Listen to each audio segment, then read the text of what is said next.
Yeah, so first, I think the Sun Belt did a phenomenal job this year. I love the tournament. I wish we could be playing a little bit longer. But I want to shout out Dez and Arc State real quick. I think they have done a phenomenal job and they're clicking on all cylinders right now. And so their record is not an indication of who they are. And you saw that today. But I want to, I'm not happy, but nobody's happy with losing, right? We had, 23 turnovers, shot 45% from the free throw line. You just can't do that on any night, bare less in the tournament. And so I'm not pleased with that production. But I always say I don't really like the bye too much.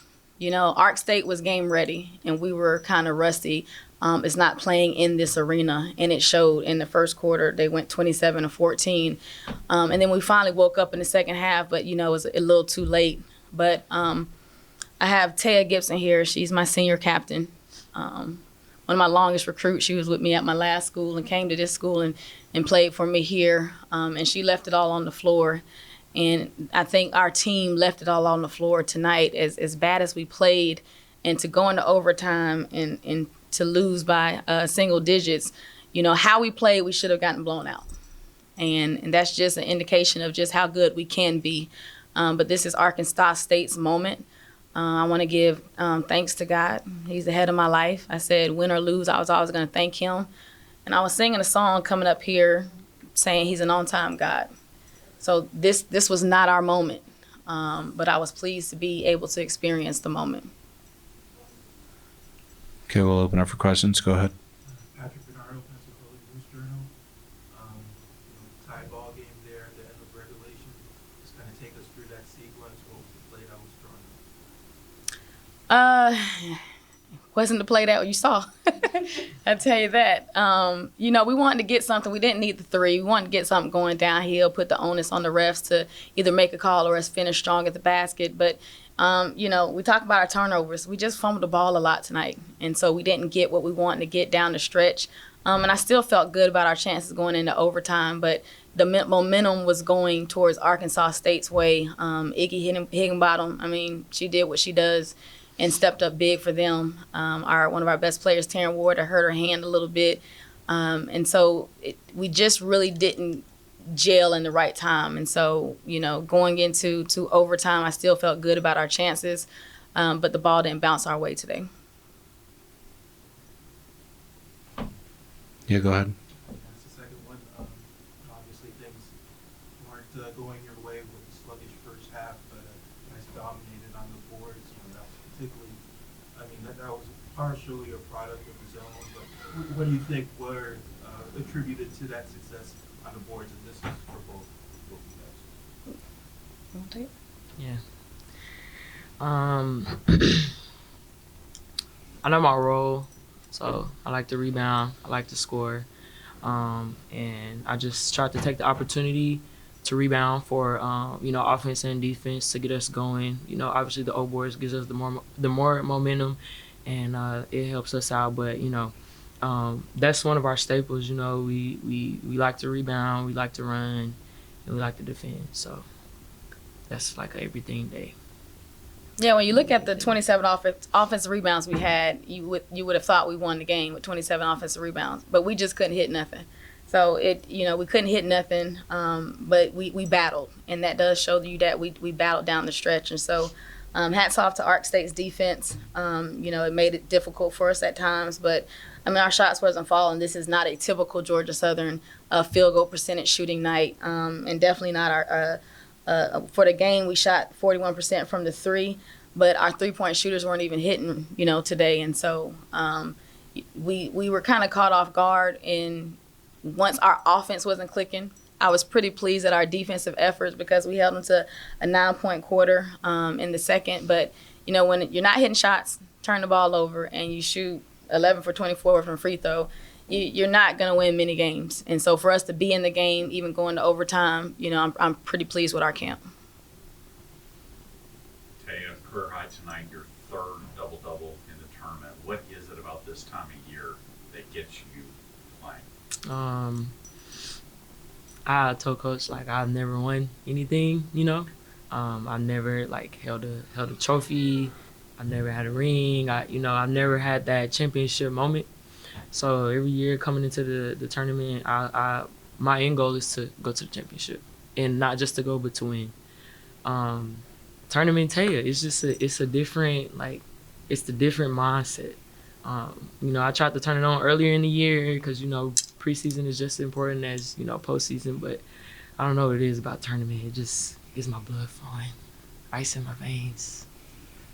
Coach, can you talk about what Taya's meant to you personally and also this team? Yeah, it's funny. Senior night, I got a little emotional. They think it was just for one of our seniors, but it was for all of our seniors. This was the first time as a coach that I've been at a university for 4 years to see kind of them grow up right in front of my eyes.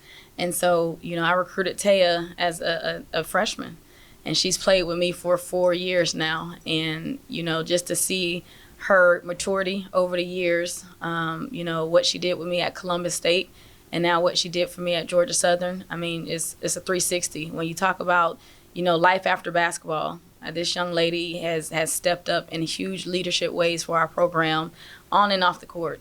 She's an active member of our SAC. She's a captain voted by the student athletes, a senior captain. And I looked to hire her one day as a coach. And, she knows the system. And you see Tournament Taya, although her numbers blow up during tournament time, she's been a backbone, and she's undersized. She's 5'10" and really probably 5'9", if you want to be honest. But she battles with every single post player in this league, and it's hard to stop her. So I always say she country strong. She probably wrestled alligators back home, but she's one of those players that that plays with the grit that I want to have on our team.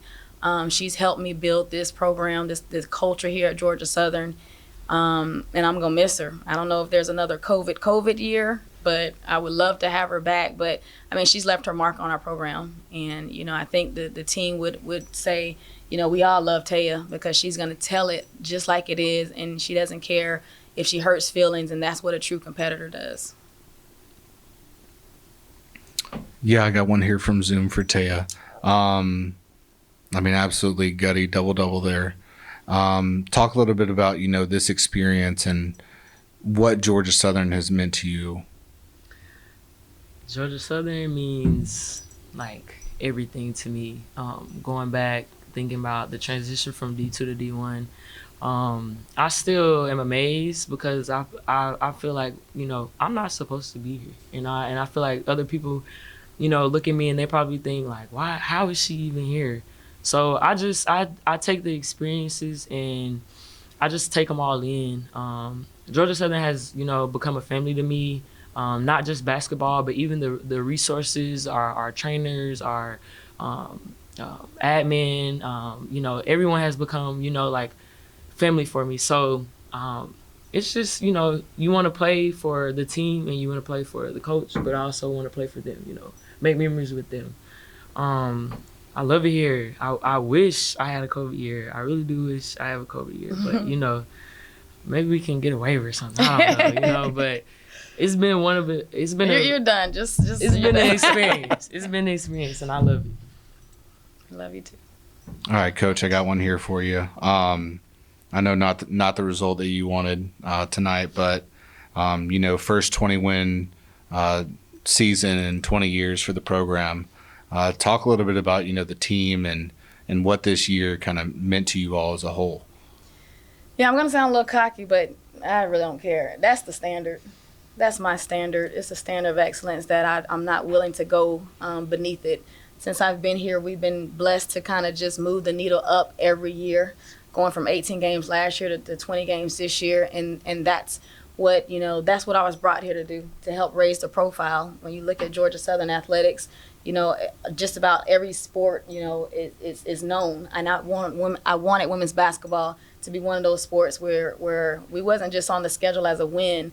We're on the schedule as, oh shoot, how are we going to beat them? And I think we've earned that respect from our counterparts across not just the Sun Belt, but across the country.